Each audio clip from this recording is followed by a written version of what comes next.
প্রিয় ছাত্রছাত্রীবৃন্দ, আমার চ্যানেলে তোমাদের সকলকে স্বাগত জানাই।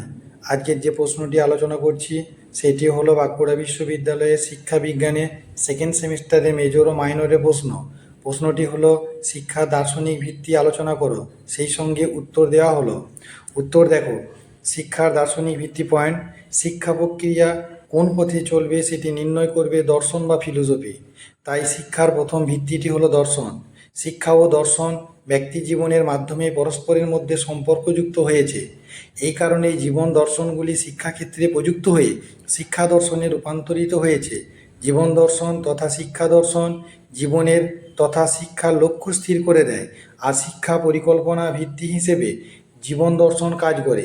আধুনিক শিক্ষা তত্ত্বে দার্শনিক ভিত্তি কী রয়েছে তা নিয়ে আলোচনা করা হলো। 1 নম্বর পয়েন্ট: শিক্ষার লক্ষ্য ও দর্শন। আধুনিক শিক্ষা পরিকল্পনা নির্দিষ্ট লক্ষ্য ছাড়া করা যায় না। শিক্ষার লক্ষ্য সঠিকভাবে স্থির করতে না পারলে শিশুকে তার জীবন বিকাশের পথে সাহায্য করা যাবে না। ভারতীয় দর্শন এবং পাশ্চাত্যবাদী দর্শন শিক্ষার লক্ষ্য সম্পর্কে নানা মতামত দিয়েছেন।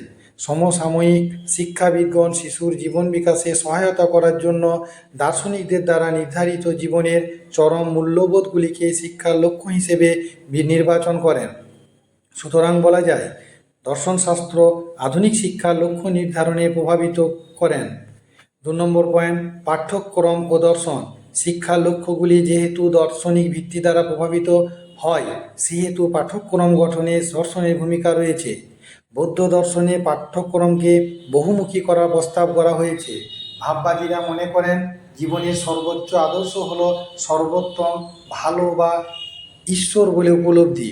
পাঠ্যক্রমে এই চরম মূল্যবোধজনিত বিষয়বস্তু অন্তর্ভুক্ত থাকবে। প্রয়োগবাদী দার্শনিকরা বলেছেন পাঠ্যক্রমে জ্ঞানের বিষয়গুলিকে পরস্পর সম্পর্কযুক্ত করতে হবে। পাঠ্যক্রম সম্পর্কে বিভিন্ন দার্শনিকদের ধারণা অনেকাংশ আধুনিক শিক্ষাকে প্রভাবিত করেছে। 3 নম্বর পয়েন্ট: শিক্ষা পদ্ধতি ও দর্শন। আধুনিক শিক্ষাক্ষেত্রে যে সকল শিক্ষণ পদ্ধতি ব্যবহার করা হয়ে থাকে সেগুলির প্রতিটি বিভিন্ন দার্শনিক চিন্তা দ্বারা প্রভাবিত। শিক্ষাক্ষেত্রে ব্যক্তিকেন্দ্রিক এবং কর্মকেন্দ্রিক শিক্ষণ পদ্ধতির উপর বিশেষভাবে গুরুত্ব দেওয়া হয়েছে। প্রকৃতিবাদী দর্শনে ব্যক্তিকেন্দ্রিক এবং প্রয়োগবাদী কর্মকেন্দ্রিক শিক্ষণ পদ্ধতির কথা বিশেষভাবে বলা হয়েছে। সুতরাং একথা বলা যায় যে আধুনিক শিক্ষাক্ষেত্রে শিক্ষা পদ্ধতি গ্রহণে দার্শনিক ভিত্তি রয়েছে।